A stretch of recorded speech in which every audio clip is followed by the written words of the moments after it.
गठबंधन का हिस्सा होते तो उसी वक्त केंद्र में मंत्री होते और बिहार में भी हमारे विधायक और मंत्री होते। राष्ट्रीय अध्यक्ष जी का आगमन आगामी 6 तारीख को भव्य उनका स्वागत और पूरे लोक जनशक्ति पार्टी परिवार के एक एक लोग आगामी 6 तारीख को यहां एकत्र होंगे। ये चुनावी वर्ष और इस चुनावी वर्ष में हमारे राष्ट्रीय अध्यक्ष चिराग पासवान जी ने इस बात को मुखर होकर कहा कि उनकी प्राथमिकता बिहार और बिहारी है और उसी श्रृंखला में उन्होंने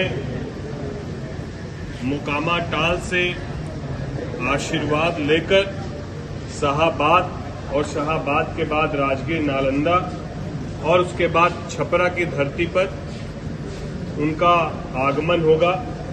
और जिस तरीके से लगातार बिहार और बिहारियों की आवाज को हमारे नेता विगत दशकों से उठाते आ रहे हैं और जिस तरीके से उन्होंने बिहार फर्स्ट बिहारी फर्स्ट में तमाम विषयों को बिहार के तमाम युवाओं को, महिलाओं को, बुजुर्गों को उन सब की आवाज बनकर जात पात धर्म मजहब से ऊपर उठकर बिहार की अस्मिता को लेकर बिहार की ओर अपना रुख किया है। उसी रुख को देखते हुए आगामी आने वाले 6 तारीख को उनका आगमन छपरा की इस धरती पे भी होगा। 6 तारीख को राष्ट्रीय अध्यक्ष जी का यहाँ पर आगमन होगा। संकल्प सभा के माध्यम से क्या मैसेज आप लोग देना चाहते हैं? संकल्प सभा पूरे बिहार में ऐसा कोई जिला नहीं है जहां पर हमारे राष्ट्रीय अध्यक्ष जी का कार्यक्रम नहीं हो रहा है। और संकल्प सभा एक माध्यम है जिस माध्यम से न केवल पार्टी के तमाम पार्टी वर्कर एकजुट हो रहे हैं बल्कि साथ ही साथ इस बात को भी महसूस किया जा रहा है कि पार्टी के नेता के इस निर्णय के साथ न केवल पार्टी तक और न केवल जाति तक बल्कि सभी लोग जिस तरीके से भीड़ हमारे नेता के कार्यक्रमों में देखने को मिल रही है, ये एक स्पष्ट संदेश है कि न केवल नेता और पार्टी के लोग चाहते हैं बल्कि बिहार की भी एक बड़ी आबादी चाहती है कि हमारे नेता का रुख बिहार की तरफ हो। चूंकि आप छपरा के प्रभारी हैं, छपरा में कितने सीटों पर चुनाव लड़ने को तैयारी है? देखिए, ये किन सीटों पर, कितनी सीटों पर और कब, ये तमाम चीजें एनडीए घटक दल में बैठकर ही जब तय होगा तो हमारे राष्ट्रीय अध्यक्ष स्वयं इस बातों को रखेंगे। अभी इन विषयों पर चर्चा करना मुझे लगता है कि एनडीए की मर्यादा को तोड़ना हो। मांझी विधानसभा जो है वहाँ से सौरभ पांडे पहले चुनाव लड़ चुके हैं एलजेपी के। इस बार भी क्या उनकी दावेदारी है, एलजेपी की दावेदारी है मांझी की? मैं फिर से आपको वही बात कहता हूँ कि किसी सीट विशेष तक सीमित रखने की बात नहीं है। यहाँ बात पूरे बिहार की जब हम लोग कर रहे हैं तो पहली प्राथमिकता बिहार में बिहार फर्स्ट बिहारी फर्स्ट के विजन को किस तरीके से धरातल पर उतारा जाए। जब इन तमाम विषयों पर सहमति बनेगी तो किन किन सीटों पर चुनाव पार्टी लड़ना चाहती है, ये तमाम चीजें एनडीए घटक दल के सभी वरिष्ठ नेता मिलकर तय करेंगे। और हमारा प्रयास केवल लोक जनशक्ति पार्टी रामविलास को चुनाव लड़ाना या जिताना नहीं। हम लोग का प्रयास, हमारे नेता ने शाहाबाद की धरती पर पूरे स्पष्ट तौर पर कहा कि हम सभी 243 सीटों पर चुनाव लड़ रहे हैं। इसका अर्थ है कि पूरे मजबूती के साथ एनडीए 243 सीटों पर चुनाव लड़ेगी और उसमें लोक जनशक्ति पार्टी की अहम भूमिका सुनिश्चित हो।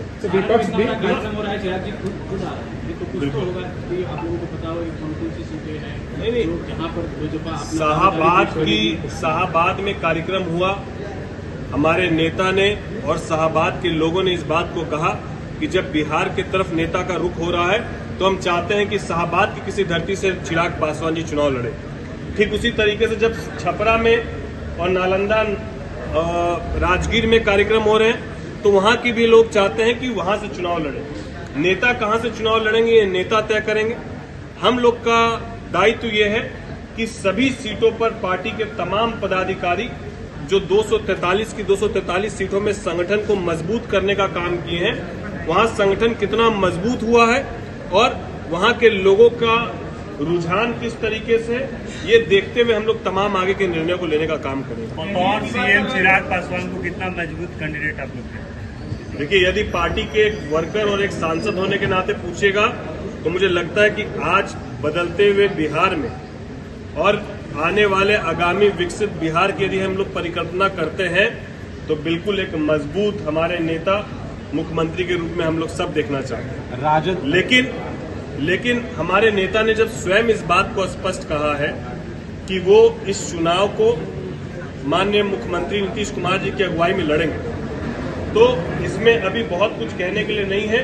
हाँ, लेकिन बतौर पार्टी के सांसद और वर्कर हम लोग बिल्कुल चाहते हैं कि आने वाले समय में बिहार का नेतृत्व हमारे नेता चिराग पासवान जी का। 6 तारीख को जो संकल्प सभा होने वाली है उसमें क्या संदेश देना चाहते हैं?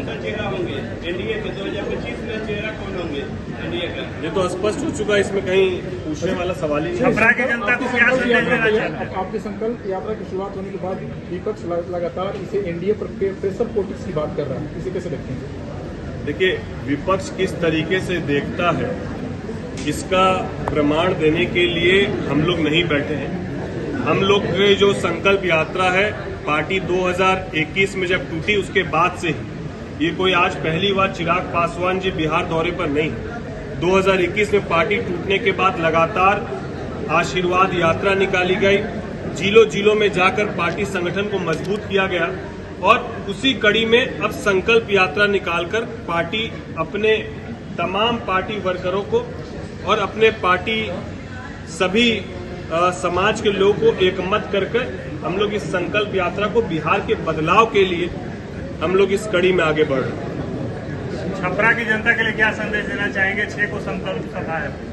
देखिए, विकसित बिहार का संकल्प लेकर हमारे नेता चिराग पासवान जी चल रहे हैं और इसमें हर एक जिला की भागीदारी सुनिश्चित होना अति आवश्यक है। और यदि हम लोग महागठबंधन की तरफ से किसी युवा को देखते हैं तो एनडीए की तरफ एक युवा, एक मजबूत युवा, एक बेदाग युवा, एक शिक्षित युवा और कहीं न कहीं बिहार को बदलने की इच्छा शक्ति को, प्रबल इच्छा शक्ति को रखता हुआ युवा यदि कोई दिखता है पूरे बिहार को तो वो चिराग पासवान है, इसमें कोई दो मत नहीं। और इसीलिए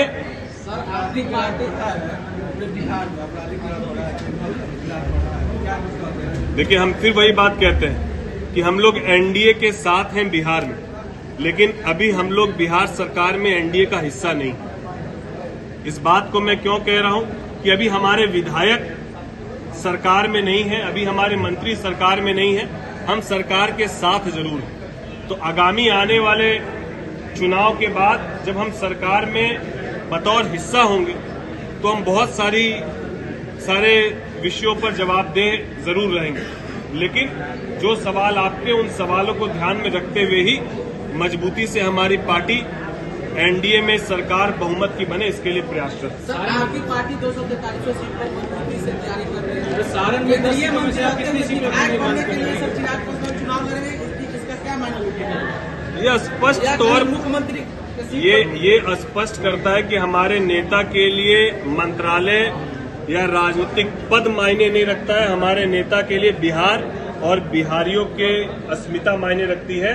अगर हमारे नेता 2020 में भी गठबंधन का हिस्सा होते तो उसी वक्त केंद्र में मंत्री होते और बिहार में भी हमारे विधायक और मंत्री होते। सारण में 10 विधानसभा क्षेत्र है, आप कितने पे दावेदारी पेश करेंगे? मैं दावेदारी की बात करता हूँ बस। मैं एनडीए में आपको कहीं ना कहीं बताना पड़ेगा कि आप कितने सीटों पे लड़ेंगे। वो हमारे नेता, जो वरिष्ठ नेता है एनडीए के, उनके समक्ष जरूर बताएंगे।